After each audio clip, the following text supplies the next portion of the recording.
Hello students, welcome back to my YouTube channel. ನಾನು ನಿಮಗೆ ಇವತ್ತಿನ ವಿಡಿಯೋದಲ್ಲಿ ಫಿನಾನ್ಷಿಯಲ್ ಅಕೌಂಟಿಂಗ್ ಸಬ್ಜೆಕ್ಟ್ನಲ್ಲಿ final accounts of sole proprietors ಈ ಒಂದು ಚಾಪ್ಟರ್ನಲ್ಲಿ ಮ್ಯಾನುಫ್ಯಾಕ್ಚರಿಂಗ್ ಅಕೌಂಟ್ ಹೇಗೆ ಮಾಡಬೇಕು ಅಂತ ಇವತ್ತಿನ ವಿಡಿಯೋದಲ್ಲಿ ತಿಳಿಸ್ತಾ ಇದ್ದೀನಿ. ನಿಮಗೆ ಈ ಚಾಪ್ಟರ್ನಲ್ಲಿ ನಿಮಗೆ manufacturing account, trading account, profit and loss account, balance sheet, ಹೀಗೆ ಒಟ್ಟು ಮೂರು ಅಕೌಂಟ್ ಹಾಗೆ ಬ್ಯಾಲೆನ್ಸ್ ಶೀಟ್ ಇವಿಷ್ಟನ್ನು ಮಾಡಲಿಕ್ಕೆ ಹೇಳ್ತಾರೆ. 15 ಮಾರ್ಕ್ಸಿಗೆ trading and profit and loss account, balance sheet ಈ ಮೂರನ್ನು ಕಂಬೈನ್ಡ್ ಆಗಿ ಪ್ರಿಪೇರ್ ಮಾಡಲಿಕ್ಕೆ ಹೇಳ್ತಾರೆ. ದೆನ್ ಇದರಲ್ಲಿ ಯಾವ್ದಾದ್ರು ಒಂದು ಅಕೌಂಟನ್ನು 5 ಮಾರ್ಕ್ಸ್, ಟ್ರೇಡಿಂಗ್ ಅಕೌಂಟ್ ಬೇಕಾದರೂ ಕೇಳ್ಬೋದು, ಪ್ರಾಫಿಟ್ ಆ್ಯಂಡ್ ಲಾಸ್ ಅಕೌಂಟ್ ಬೇಕಾದರೂ ಕೇಳ್ಬೋದು, 5 ಮಾರ್ಕ್ಸಿಗೆ ಕೇಳ್ತಾರೆ.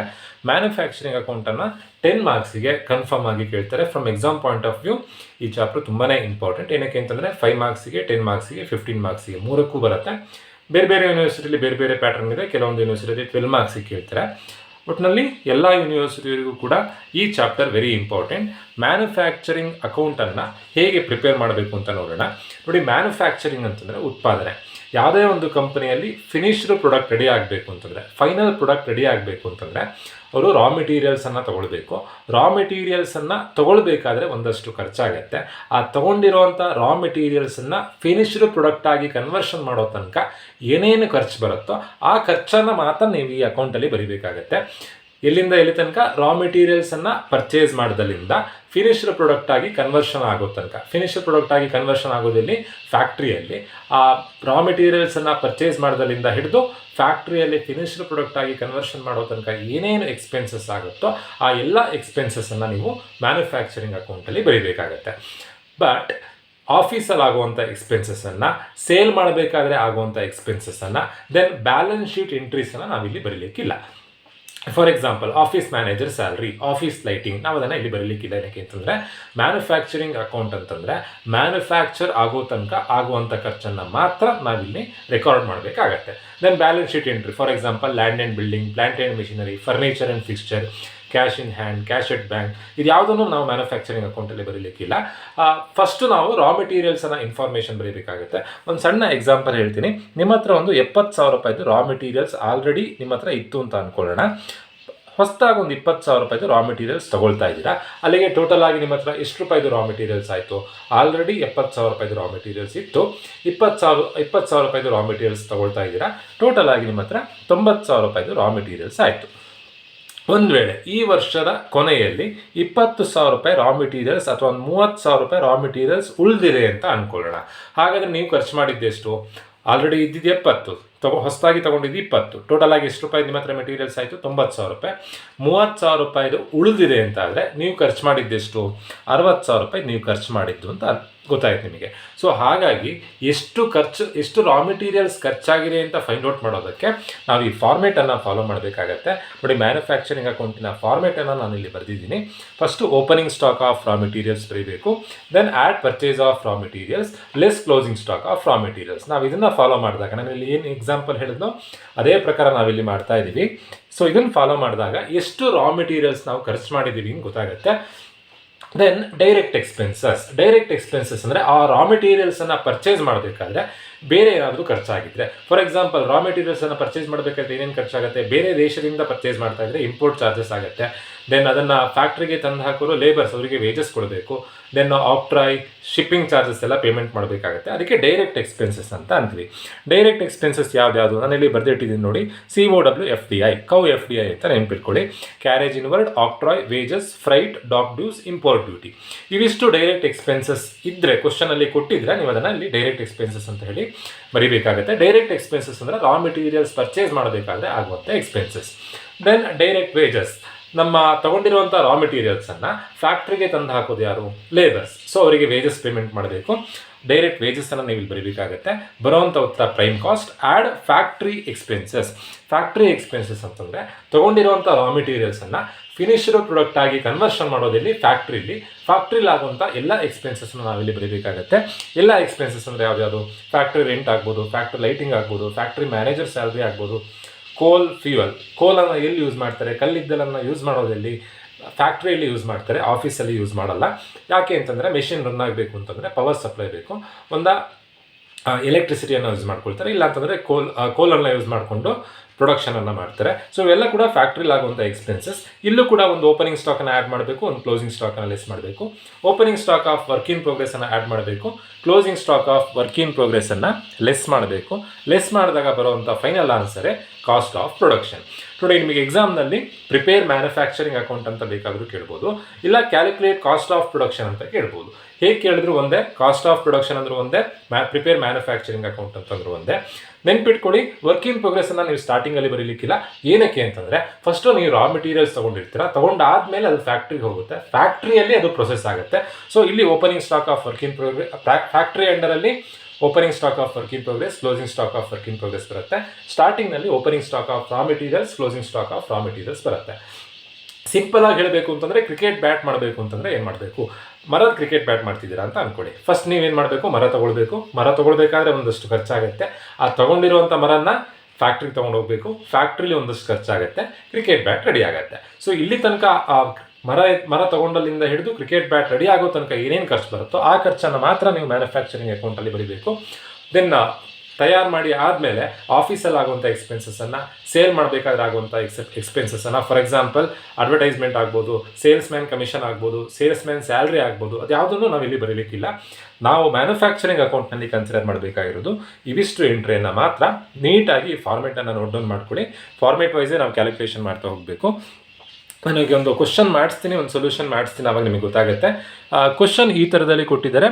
Mister Prasad runs A factory which produces caps. Following are the details available in respect of his manufacturing activities for the year ended 31st March 2025.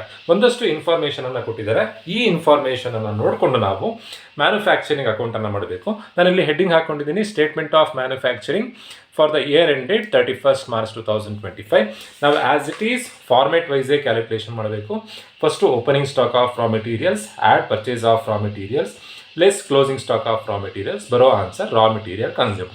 As it is ನಾನು ಇವಿಷ್ಟನ್ನು ಬರ್ಕೊಳ್ತಾ ಇದ್ದೀನಿ. ಕ್ವಶನಲ್ಲಿ ಕೊಟ್ಟಿರುವಂಥ opening stock of raw materials 75,000 ಇದೆ. Add purchase of raw materials 4,20,000 ಇದೆ. ಪರ್ಚೇಸಲ್ಲಿ purchase return ಇದ್ದರೆ ನಾವು ಡಿಡಕ್ಟ್ ಮಾಡಿ ಬರ್ಕೊಳ್ಬೇಕು. ಯಾವುದೇ ಥರ ಪರ್ಚೇಸ್ ರಿಟರ್ನ್ ಕೊಡಲಿಲ್ಲ ಕ್ವಶನಲ್ಲಿ. Opening stock of raw materials, add purchase of raw materials, less closing stock of raw materials. ಕ್ವಶನಲ್ಲಿ closing stock of raw materials ಕೊಟ್ಟಿದ್ದಾರೆ, 85,000 ಕೊಟ್ಟಿದ್ದಾರೆ. ಸೊ ಇವಿಷ್ಟನ್ನು ನಾವು ಸಿಂಪ್ಲಿಫೈ ಮಾಡಿದಾಗ ಎಷ್ಟು ರಾ ಮೆಟೀರಿಯಲ್ಸ್ ಖರ್ಚಾಗಿದೆ ಅನ್ನೋದು ಗೊತ್ತಾಗುತ್ತೆ. 75,000 ರೂಪಾಯಿ ಆಲ್ರೆಡಿ ಇತ್ತು, ಮತ್ತೆ 4,20,000 ರೂಪಾಯಿ ತೊಗೊಂಡಿದ್ದಾರೆ, 85,000 ರೂಪಾಯಿ ಉಳಿದಿದೆ. ಹಾಗಾದರೆ ಖರ್ಚು ಮಾಡಿರೋದು ಎಷ್ಟು? ಅದನ್ನು ಫೈಂಡ್ ಔಟ್ ಮಾಡಬೇಕು ಅಂತಂದರೆ ಓಪನಿಂಗ್ ಸ್ಟಾಕಿಗೆ ಪರ್ಚೇಸನ್ನು ಆ್ಯಡ್ ಮಾಡಬೇಕು, ಕ್ಲೋಸಿಂಗ್ ಸ್ಟಾಕನ್ನು ಲೆಸ್ ಮಾಡಬೇಕು. ಸಿಂಪ್ಲಿಫೈ ಮಾಡಲಿಕ್ಕೂ ಬರುವಂಥ ಆನ್ಸರ್ 4,10,000. ಅಲ್ಲಿಗೆ ರಾ ಮೆಟೀರಿಯಲ್ಸ್ನ ಇನ್ಫಾರ್ಮೇಷನ್ ಬರೆದಾಯಿತು.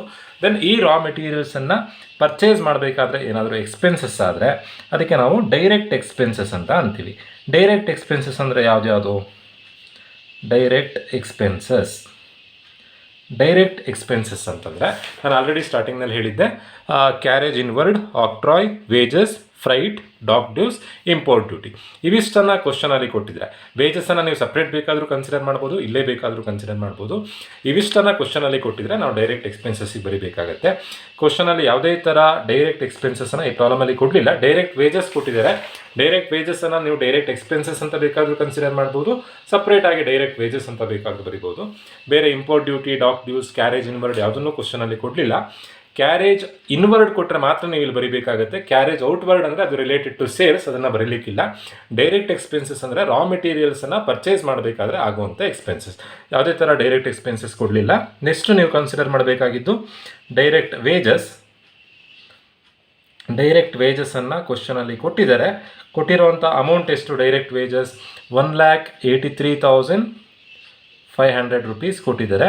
ಆ್ಯಡ್ ಮಾಡಲಿಕ್ಕೂ ಬರುವಂಥ answer prime cost. Prime cost ಅಂತಂದರೆ ರಾ ಮೆಟೀರಿಯಲ್ಸನ್ನು ತಗೊಳ್ಬೇಕಾದ್ರೆ ಆಗಿರುವಂಥ ಖರ್ಚು ಟೋಟಲ್ ಆಗಿ ರಾ ಮೆಟೀರಿಯಲ್ಸಿಂದ ಆಗಿರುವಂಥ ಖರ್ಚು 4,10,000 ಆನ್ಸರ್ ಬಂದಿತ್ತು. ಪ್ಲಸ್ 1,83,500 ರೂಪಾಯಿ ಖರ್ಚಾಗ್ತಾಯಿದೆ. ಟೋಟಲ್ ಆಗಿ ಖರ್ಚಾಗಿರುವಂಥದ್ದು 5,93,500, 5,93,500. ಯಾವ್ಯಾವ ಅಮೌಂಟ್ ಕನ್ಸಿಡರ್ ಮಾಡಿ ಆಗಿದೆ? ಓಪನಿಂಗ್ ಸ್ಟಾಕ್ ಆಗಿದೆ, ಕ್ಲೋಸಿಂಗ್ ಸ್ಟಾಕ್ ಆಗಿದೆ, ಪರ್ಚೇಸ್ ಆಗಿದೆ, ಡೈರೆಕ್ಟ್ ವೇಜಸ್ ಆಗಿದೆ. ಸೊ ನೆಕ್ಸ್ಟ್ ನಾವೀಗ ಆ್ಯಡ್ ಫಾರ್ಮೆಟ್ ವೈಸೇ ಕ್ಯಾಲ್ಕುಲೇಷನ್ ಮಾಡ್ತಾ ಹೋಗಬೇಕು. ಆ್ಯಡ್ ಫ್ಯಾಕ್ಟ್ರಿ ಎಕ್ಸ್ಪೆನ್ಸಸ್ ಅಂತ ಬರೀಬೇಕು. ಆ್ಯಡ್ ಫ್ಯಾಕ್ಟ್ರಿ ಎಕ್ಸ್ಪೆನ್ಸಸ್,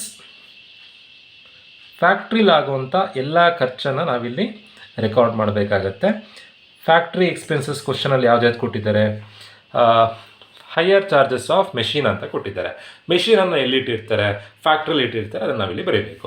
ಒಂದು ವೇಳೆ ಫರ್ನಿಚರ್ ರಿಲೇಟೆಡ್ ಯಾವುದಾದ್ರೂ ಎಕ್ಸ್ಪೆನ್ಸಸ್ ಕೊಟ್ಟಿದ್ರೆ ನಾವಿಲ್ಲಿ ಬರೀಲಿಕ್ಕಿಲ್ಲ. ಏನಕ್ಕೆ ಅಂತಂದರೆ ಫರ್ನಿಚರನ್ನು ಇಡೋದಲ್ಲಿ ಆಫೀಸಲ್ಲಿ, ಬಟ್ ಮೆಷಿನನ್ನು ಇಡೋದಲ್ಲಿ ಫ್ಯಾಕ್ಟ್ರಿಯಲ್ಲಿ. ಪ್ಲಾಂಟ್ ಆ್ಯಂಡ್ ಮೆಷಿನರಿ ರಿಲೇಟೆಡ್ ಏನೇ ಎಕ್ಸ್ಪೆನ್ಸಸ್ ಆದರೂ ಇಲ್ಲಿ ಬರೀಬೇಕು. Depreciation on plant and machinery ಕೊಟ್ಟರು ಬರೀಬೇಕು. ಬಟ್ ಬರೀ ಮೆಷಿನರಿ ಕೊಟ್ಟರೆ, ಬರೀ ಪ್ಲಾಂಟ್ ಆ್ಯಂಡ್ ಮೆಷಿನರಿ ಎಲ್ಲಿ ಬರುತ್ತೆ, ಬ್ಯಾಲೆನ್ಸ್ ಶೀಟಿಗೆ ಬರುತ್ತೆ, ಅದನ್ನು ಇಲ್ಲಿ ಬರೀಲಿಕ್ಕಿಲ್ಲ. ಈಗ ಫ್ಯಾಕ್ಟ್ರಿ ಎಕ್ಸ್ಪೆನ್ಸಸ್ ಯಾವ್ದು ಕೊಟ್ಟಿದ್ದಾರೆ, ಹೈಯರ್ ಚಾರ್ಜಸ್ ಆಫ್ ಮೆಷಿನ್ ಕೊಟ್ಟಿದ್ದಾರೆ, ಫ್ಯಾಕ್ಟ್ರಿ ರೆಂಟ್ ಕೊಟ್ಟಿದ್ದಾರೆ, ಫ್ಯಾಕ್ಟ್ರಿ ಮ್ಯಾನೇಜರ್ ಸ್ಯಾಲ್ರಿ ಕೊಟ್ಟಿದ್ದಾರೆ. ಒಟ್ಟು 3 ಎಕ್ಸ್ಪೆನ್ಸಸ್ ಕೊಟ್ಟಿದ್ದಾರೆ. ಆ 3 ಎಕ್ಸ್ಪೆನ್ಸಸ್ಸನ್ನು ಫ್ಯಾಕ್ಟ್ರಿ ಎಕ್ಸ್ಪೆನ್ಸಸ್ ಅಂಡರಲ್ಲಿ ಕನ್ಸಿಡರ್ ಮಾಡಬೇಕಾಗತ್ತೆ. ಒಂದು ವೇಳೆ ಆಫೀಸ್ ರೆಂಟ್ ಅಂತ ಕೊಟ್ಟಿದ್ರೆ ನಾವಿಲ್ಲಿ ಬರೀಲಿಕ್ಕಿಲ್ಲ. ನಾವಿಲ್ಲಿ ರೆಕಾರ್ಡ್ ಮಾಡಬೇಕಾಗಿರೋದು ರಾ ಮೆಟೀರಿಯಲ್ಸನ್ನು ಫಿನಿಶ್ಡ್ ಪ್ರಾಡಕ್ಟ್ ಆಗಿ ಕನ್ವರ್ಷನ್ ಮಾಡೋ ತನಕ ಆಗುವಂಥ ಖರ್ಚು ಮಾತ್ರ. ಫಿನಿಶ್ಡ್ ಪ್ರಾಡಕ್ಟ್ ಆಗಿ ರೆಡಿ ಆಗೋದಲ್ಲಿ ಫ್ಯಾಕ್ಟ್ರಿಯಲ್ಲಿ, ಸೊ ಫ್ಯಾಕ್ಟ್ರಿ ರಿಲೇಟೆಡ್ ಎಕ್ಸ್ಪೆನ್ಸಸ್ಸನ್ನು ಮಾತ್ರ ಬರೀಬೇಕು. ಈಗ ಇರುವಂಥದ್ದು ಯಾವ್ದು, ಒಂದು ಹೈಯರ್ ಚಾರ್ಜಸ್ ಆಫ್ ಮೆಷಿನ್ ಅಂದರೆ ರೆಂಟ್ ಆಫ್ ಮೆಷಿನ್ ಕೊಟ್ಟಿದ್ದಾರೆ, ಮೆಷಿನ್ ರೆಂಟನ್ನು ಬರೀಬೇಕು, ಫ್ಯಾಕ್ಟ್ರಿ ರೆಂಟನ್ನು ಬರೀಬೇಕು, ಫ್ಯಾಕ್ಟ್ರಿ ಮ್ಯಾನೇಜರ್ ಸ್ಯಾಲ್ರಿ ಬರೀಬೇಕು. ಬರೀ ಮೆಷಿನರಿ ಅಂತ ಕೊಟ್ಟಿದ್ದಾರೆ, ಅದನ್ನು ಬ್ಯಾಲೆನ್ಸ್ ಶೀಟಿಗೆ ಬರೀಬೇಕಾಗತ್ತೆ, ಇಲ್ಲಿ ಬರೀಲಿಕ್ಕಿಲ್ಲ. ಸೊ ನಾನು 3 ಫ್ಯಾಕ್ಟ್ರಿ ಎಕ್ಸ್ಪೆನ್ಸಸನ್ನು ನಾನಿಲ್ಲಿ ಬರ್ಕೊಳ್ತಾ ಇದ್ದೀನಿ. 3 ಫ್ಯಾಕ್ಟ್ರಿ ಎಕ್ಸ್ಪೆನ್ಸಸನ್ನು ಬರೆದು ಆ್ಯಡ್ ಮಾಡಿದ್ದೀನಿ. ಆ್ಯಡ್ ಮಾಡೋದು ಹೇಗೆ, 5,93,500ಗೆ ಇವಿಷ್ಟು ಎಕ್ಸ್ಪೆನ್ಸಸನ್ನು ಆ್ಯಡ್ ಮಾಡಬೇಕು. ನೆಕ್ಸ್ಟ್ ಲಾಸ್ಟಿಗೆ ನಾವಿಲ್ಲಿ ಬರೀಬೇಕಾಗಿರೋದು opening stock of work in progress ಹಾಗೆ closing stock of work in progress. Opening ಸ್ಟಾಕನ್ನು ಆ್ಯಡ್ ಮಾಡಬೇಕು, ಕ್ಲೋಸಿಂಗ್ ಸ್ಟಾಕನ್ನು ಲೆಸ್ ಮಾಡಬೇಕು. ನೀವು ಫಾರ್ಮೇಟ್ ಗಮನಿಸಿದರೆ ಎಲ್ಲ ಎಕ್ಸ್ಪೆನ್ಸಸನ್ನು ಎಲ್ಲಿ ನೋಡಿ ಎಲ್ಲದೂ ಆ್ಯಡೇ ಇದೆ, 2 ಮಾತ್ರ ಲೆಸ್ ಇದೆ. ಯಾವ್ದು ಅಂತಂದರೆ closing stock of raw materials less, closing stock of work in progress less. ಏನಕ್ಕೆ ಅಂತಂದರೆ closing stock of raw materials, ಉಳಿದಿರುವಂಥ ರಾ ಮೆಟೀರಿಯಲ್ಸ್ ನಮಗೆ ಇನ್ಕಮ್ ಆಗುತ್ತೆ. Closing stock of work in progress, process ಆಗಿರುವಂಥ ಸ್ಟಾಕ್ ಕೂಡ ನಮಗೆ ಇನ್ಕಮ್ ಆಗುತ್ತೆ. ಸೊ ಹಾಗಾಗಿ ಇನ್ಕಮನ್ನು ಲೆಸ್ ಮಾಡೋದು.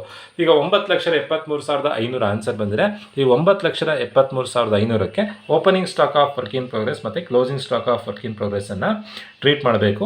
Opening stock of work in ಪ್ರೋಗ್ರೆಸ್ಸನ್ನು ಆ್ಯಡ್ ಮಾಡಬೇಕು, closing stock of work in ಪ್ರೋಗ್ರೆಸ್ಸನ್ನು ಲೆಸ್ ಮಾಡಬೇಕು. ಕ್ವಶನಲ್ಲಿ ಕೊಟ್ಟಿದ್ದಾರೆ ಅಂತ ನೋಡೋಣ. Opening stock of work in progress, closing stock of work in progress. ಸ್ಟಾರ್ಟಿಂಗಲ್ಲೇ ಕೊಟ್ಟಿದ್ದಾರೆ. ಓಪನಿಂಗ್ ವರ್ಕ್ ಇನ್ ಪ್ರೋಗ್ರೆಸ್ 8,000 ಇದೆ, ಕ್ಲೋಸಿಂಗ್ ವರ್ಕ್ ಇನ್ ಪ್ರೋಗ್ರೆಸ್ 10,000 ಇದೆ. ಸೊ 8,000 ಆ್ಯಡ್ ಮಾಡಿ 10,000 ಲೆಸ್ ಮಾಡಿದ್ರಾಯಿತು. ನೋಡಿ, ಈಗ ಓಪನಿಂಗ್ ಕ್ಲೋಸಿಂಗ್ ಅಂತ ಡೈರೆಕ್ಟಾಗಿ ಕೊಡೋ ಬದಲು ಇಯರ್ ಬೇಕಾದರೂ ಕೊಡ್ಬೋದು, ಡೇಟ್ ಬೇಕಾದರೂ ಕೊಡ್ಬೋದು. 1/1 ಅಂತ ಕೊಟ್ಟರೆ ಓಪನಿಂಗ್ ಆಗಿರುತ್ತೆ, ಅಥವಾ 1/4 ಅಂತ ಕೊಟ್ಟರೆ ನೋಡಿ, calendar year, financial year. Calendar year ಅಂದರೆ ಜನವರಿಗೆ ಸ್ಟಾರ್ಟ್ ಆಗೋದು, ಫಿನಾನ್ಷಿಯಲ್ ಇಯರ್ ಅಂತಂದರೆ ಏಪ್ರಿಲಿಗೆ ಸ್ಟಾರ್ಟ್ ಆಗೋದು. 1/4 ಅಥವಾ 1/1 ಅಂತ ಕೊಟ್ಟರೆ ಅದು ಓಪನಿಂಗ್ ಸ್ಟಾಕ್. ಅದೇ 31/3 ಅಥವಾ 31/12 ಅಂತ ಕೊಟ್ಟರೆ ಕ್ಲೋಸಿಂಗ್ ಸ್ಟಾಕ್. ಅದು ನಿಮಗೆ ಗೊತ್ತಿರಬೇಕು. ಈಗ ಡೈರೆಕ್ಟಾಗಿ ಕೊಟ್ಟಿದ್ದಾರೆ. Opening stock of work in progress 8,000 ಇದೆ, closing stock of work in progress 10,000 ಇದೆ. ಓಪನಿಂಗ್ ಸ್ಟಾಕನ್ನು ಆ್ಯಡ್ ಮಾಡಿ ಕ್ಲೋಸಿಂಗ್ ಸ್ಟಾಕನ್ನು ಲೆಸ್ ಮಾಡಬೇಕು. ಅಲ್ಲಿಗೆ 9,73,500 ಪ್ಲಸ್ 8,000 ಮೈನಸ್ 10,000 ಮಾಡಿದಾಗ ಬರುವಂಥ ಆನ್ಸರ್ 9,71,500 ಬರುತ್ತೆ. ಈ ಬಂದಿರುವಂಥ ಆನ್ಸರಿಗೆ ನಾವು ಕಾಸ್ಟ್ ಆಫ್ ಪ್ರೊಡಕ್ಷನ್ ಅಂತ ಬರೀಬೇಕಾಗತ್ತೆ. ಕ್ವಶನಲ್ಲಿ ನಿಮಗೆ ಪ್ರಿಪೇರ್ ಮ್ಯಾನುಫ್ಯಾಕ್ಚರಿಂಗ್ ಅಕೌಂಟ್ ಅಂತ ಬೇಕಾದರೂ ಕೇಳ್ಬೋದು, ಇಲ್ಲಾಂದರೆ calculate cost of production, find out the value of cost of production ಅಂತ ಬೇಕಾದರೂ ಕೊಡ್ಬೋದು. ಹೇಗೆ ಕೊಟ್ಟರು ನೀವು ಮ್ಯಾನುಫ್ಯಾಕ್ಚರಿಂಗ್ ಅಕೌಂಟನ್ನೇ ಮಾಡಬೇಕಾಗತ್ತೆ. ಇದರಲ್ಲಿ ನಿಮಗೆ ಕನ್ಫ್ಯೂಷನ್ ಮಾಡೋದಕ್ಕೆ ಒಂದಷ್ಟು ಆಫೀಸಲ್ಲಿ ಆಗುವಂಥ ಎಕ್ಸ್ಪೆನ್ಸಸ್ಸನ್ನು ಕೊಟ್ಟಿರ್ತಾರೆ, ದೆನ್ ಸೇಲ್ ಆಗಬೇಕಾದ್ರೆ ಆಗುವಂಥ ಎಕ್ಸ್ಪೆನ್ಸಸ್ಸನ್ನು ಕೊಟ್ಟಿರ್ತಾರೆ. ಅದನ್ನು ನೀವು ಇಲ್ಲಿ ಕನ್ಸಿಡರ್ ಮಾಡಲಿಕ್ಕಿಲ್ಲ. ಇವನ್ ಓಪನಿಂಗ್ ಸ್ಟಾಕ್, ಕ್ಲೋಸಿಂಗ್ ಸ್ಟಾಕು ಅಷ್ಟೇ ರಾ ಮೆಟೀರಿಯಲ್ಸ್ ಮತ್ತು ವರ್ಕ್ ಇನ್ ಪ್ರೋಗ್ರೆಸ್ ಮಾತ್ರ ಕನ್ಸಿಡರ್ ಮಾಡಬೇಕು. Opening stock of finished goods, closing stock of finished goods ಅಂತ ಕೊಟ್ಟರೆ ನಾವಿಲ್ಲಿ ಕನ್ಸಿಡರ್ ಮಾಡಲಿಕ್ಕಿಲ್ಲ. ಸೊ ಈ ಥರದಲ್ಲೇ ನೀವು ಮ್ಯಾನುಫ್ಯಾಕ್ಚರಿಂಗ್ ಅಕೌಂಟನ್ನು ಮಾಡಬೇಕು. ತುಂಬಾ ಸಿಂಪಲ್, ನೀಟಾಗಿ ನಾನು ಇಲ್ಲಿ ಫಾರ್ಮೇಟ್ ಬರೆದಿದ್ದೀನಿ. ಫಾರ್ಮೇಟನ್ನು ನೀಟಾಗಿ ನೋಟ್ ಡೌನ್ ಮಾಡ್ಕೊಳ್ಳಿ, ಈಸಿಯಾಗಿ ಆಗಿ ನೀವು ಪ್ರಾಬ್ಲಮನ್ನು ಮಾಡ್ಬೋದು. ಇದೇ ಥರದ ಪ್ರಾಬ್ಲಮ್, ಕ್ವಶನ್ ಪೇಪರ್ ಪ್ರಾಬ್ಲಮನ್ನು ನಾನು ನಿಮಗೆ ಮುಂದಿನ ವೀಡಿಯೋದಲ್ಲಿ ತಿಳಿಸ್ಕೊಡ್ತೀನಿ. ಹೋಪ್ ಎಲ್ರಿಗೂ ಈ ವಿಡಿಯೋ ಅರ್ಥ ಆಗಿದೆ ಅಂತ ಅಂದ್ಕೊಳ್ತಾ ವಿಡಿಯೋ ಮುಗಿಸ್ತಾ ಇದ್ದೀನಿ. Thank you.